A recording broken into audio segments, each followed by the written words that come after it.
Moving on to a little bit further up the pitch, and obviously we've discussed Gerson in midfield and Balerdi at centre half, and now onto the wings, and in sort of the Sampaoli rebuild, the Sampaoli surgery that is being done to this squad. Konrad de la Fuente has been signed from Barcelona, or rather Barcelona B, for around €3 million, and this is of course a lower value. This is, of course, a less expensive transfer than the other two, but it's one which has huge potential. It has very very big upside. I think it's a name. I mean, De La Fuente, or rather Konrad, as he's colloquially known, is a name that's been mentioned a bit, but not ever really threatened the Barca hierarchy really, and for obvious reasons. He's made, I think, 3 or 4 senior appearances there, but at 20 years old, I think it's definitely the point for him to be moving on, with players ahead of him in the pecking order being moved on, the likes of Francisco Trincao and the like.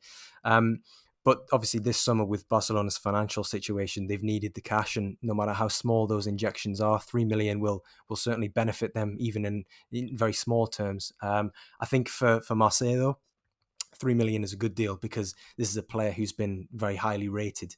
You don't go and play for Barcelona if you're not a good player, unless you're perhaps, I don't know, Dimitro Chigrinsky or somebody. But I'd imagine there probably will be some add-ons or clauses in this deal. With Konrad, though, I'd still say he's a little bit unrefined. His first touch perhaps can let him down, but he's very very dribbly. He will take on his man at will every time, which sometimes can be at a detriment to himself or his own team. Um, I'm interested to see how this works with Sampaoli, because obviously, as you were saying earlier, Mo, there was the 3-5-2, the sort of the set menu 3-5-2 that he employed, or a variation of that with perhaps a 3-1-4-2 or a 3-4-1-2.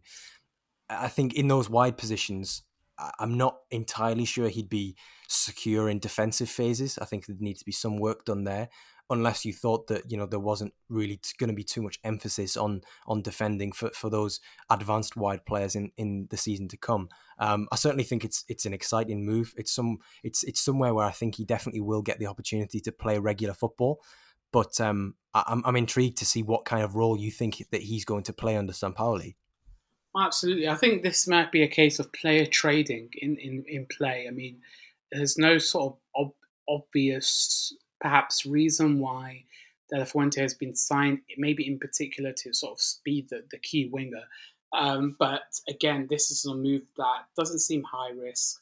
That is a player that really has, a bit of potential. And obviously, this has come at a time when Barcelona are looking to offload players, even if, it comes from their youth teams or B teams, for a bit of a fee. And I think they've protected themselves by including what I understand to be I think a 50% buyback or 50% clause where they will receive half of any sort of future profit. But with De La Fuente, I mean, I watched the friendly against Servette on Sunday where Marseille won 3-1. He came on at the hour mark, and really his half an hour cameo was excellent. 2 assists, both for Dario Benedetto, and he looked quite electric. And I think, obviously, there's not a lot to go on, but what Marseille have linked is, have missed is a direct winger, a player that is not afraid to take on his man, who's very potent, who has the eye for goal, and is not sort of static or slowing down play on the wing. Dimitri Payet has played extensively on the wing in the last season, whereas we all know him to be more excellent down the middle as a number 10. And while he sort of drifts to the left, he can sort of slow down play, looking to create avenues, maybe waiting for the overlap, etc. What Marseille haven't seen for a while is having that pacey winger who's able to be able to take on men with both, with both feet and really be progressive in the final third. And that's exactly the role that he played on Sunday.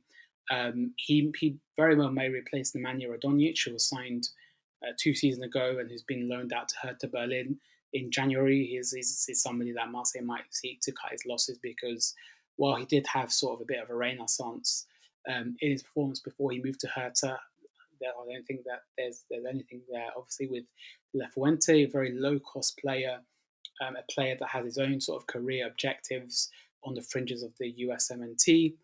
Um, this could be a very, very good move, and I think in particular, obviously, with the club being under American ownership, having only the second American player in 50 years at the club seems like a very, very good opportunity as well. He's been hyped. He's come on. I think he's played 3 or 4 times for Barcelona's first team in sub appearances. There's clearly a player there, and I think there's no better place to be.